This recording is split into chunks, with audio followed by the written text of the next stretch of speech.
नहमदुहु व नुसल्ली अला रसूलिहिल करीम अम्मा बाद फ़अऊज़ु बिल्लाहि मिनश शैतानिर रजीम बिस्मिल्लाहिर रहमानिर रहीम व अन अबी हुरैरह रज़ियल्लाहु तआला अन्हु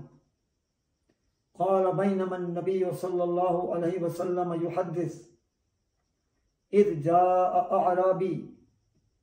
फ़क़ाल मता अस्साअ क़ाल इज़ा ज़ुय्यअतिल अमानह फ़ंतज़िरिस साअ क़ाल कैफ़ इज़ाअतुहा क़ाल इज़ा वुस्सिदल अम्रु इला गैरि अहलिही फ़ंतज़िरिस साअ। सदक़ रसूलुल्लाह सल्लल्लाहु अलैहि वसल्लम। ये मुबारक फरमान इमाम बुखारी ने नकल किया है। हज़रत अबू हुरैरा रज़ियल्लाहु तआला अन्हु फरमाते हैं कि अल्लाह के नबी सल्लल्लाहु अलैहि वसल्लम गुफ्तगू फरमा रहे थे कि यकायक एक आराबी,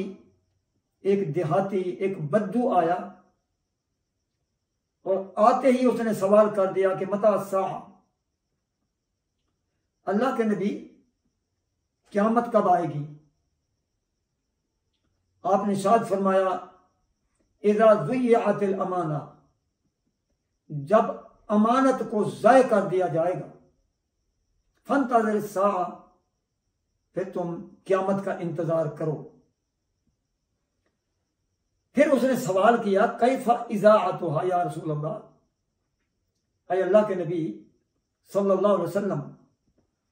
अमानत का ज़ाय होने का क्या मतलब है, किस तरह ज़ाय होगी? क़ाल इज़ा वुस्सिदल अम्रु इला गैरि अहलिही, फरमाया जब बड़े बड़े ओहदे, बड़े बड़े मनासिब ना अहल लोगों के सपुर्द कर दिए जाएंगे तो फिर तुम क़यामत का इंतजार करो। नबी करीम अलैहिस्सलातु वस्सलाम ने जो अल्फाज इस्तेमाल फरमाए हैं वो इज़ा वुस्सिदल अम्रु इला गैरि अहलिही, जब मुल्की मामलात, मुल्की मनासिब, दीनी ओहदे, इन सब को ना अहल लोगों के सपुर्द कर दिया जाए, इनकी वजह से जो फसादात हों, जो खराबियां पैदा हों, जो अखलाकी ज़िवाल और इन्हितात आए और कौम मिन हौसल कौम, बदजानत, झूठी, राशि, सूदखोर, इस किस्म के गुनाहों में, जराइम में मुब्तला हो जाए तो फिर इंतजार करो क़यामत की कि अब क़यामत करीब आ जाएगी। अब ना अहल लोगों से मुराद वो लोग हैं जो हुकूमत और सियादत की शराइत पर शरीयत के मुताबिक पूरे न उतरते हों, ना वो कुरान और सुन्नत की तालीम से कोई वाकफियत रखते हों, ना उन्हें तकवा और खुदा खौफी का कभी कोई लिहाज हुआ हो, फिक्री एतबार से वो लिबरल हों, ज़हनी तौर पर वो दीन बेदार हों और इक़्तिदार के हासिल करने के लिए हर बदजानती और बेईमानी के कायल हों।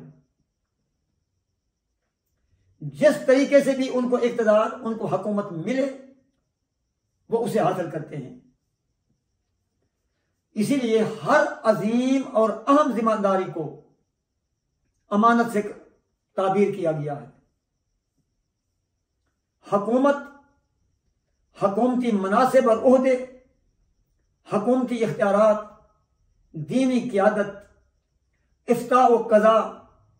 औकाफ की तौलियत और इनके इंतज़ाम जहाँ पसंद और मफाद परस्त लोगों के जब सपुर्द कर दिए जाएं तो अल्लाह के नबी ने फरमाया अब क़यामत का इंतजार करो। क़यामत की निशानियों में से एक निशानी यह भी बताई गई है हदीस में, अन युरफ़ा अल इल्म व यकसुरुल जहल, इल्म उठा लिया जाए और जहालत आम हो जाए। मौजूदा दौर को अगर देखा जाए तो हमारा एजुकेशनल जो रेट है, बेशक वो ज़ाहिरी तौर पर हमें बड़ा तबका लिखा पढ़ा नजर आता है, लेकिन अगर देखा जाए तो इल्म दीन से तकरीबन 95% लोग इल्म दीन से कोरे हैं, दीनी तकाज़ों से कोरे हैं। कुरान मजीद को समझकर कितने लोग हैं जो पढ़ते हों और जिनके अंदर अल्लाह का खौफ पैदा हो। इसलिए मौजूदा हालात पर निगाह डालें, रायजुल वक्त जमहूरी निज़ाम को देखें जो हमारे यहाँ रायज है, चल रहा है, जिसमें वो लोग इक़्तिदार पर आ गए हैं जिनका दीन से कोई ताल्लुक नहीं है, जो फासिक व फाजिर हैं, तकवा और अल्लाह के खौफ से बेनियाज हैं, जालिम व जाबिर हैं, कौमी खजाने पर डाका डालने वाले हैं, अकरबा परवर हैं, हराम व हलाल की कैद से आज़ाद हैं, अयास और जराइम पेशा बदमाशों के सरपरस्त, ऐसे वडेरों, जागीरदारों, रस्सागीरों और जिम्मेदारों को जो लोग वोट देकर कामयाब कराते हैं, तो ऐसे लोग इस जुर्म में बराबर के शरीक हो जाते हैं। ओहदे, हुकूमत के ओहदे सिर्फ उन लोगों का हक है जो अल्लाह से डरने वाले हों, जो तकवा रखने वाले हों, लोगों के हमदर्द हों, खैर खा हों, गरीब परवर हों, अमन व अमान को कायम करें,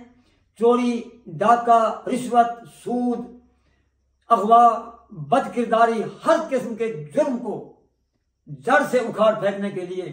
तन मन धन की बाजी लगा दें, वरना जो हालात पैदा हो चुके हैं हमारे मुल्क में, अब ये क़यामत से कम नहीं है। अल्लाह ताला से दुआ है, अल्लाह ताला हम सबको समझ अता फरमाए।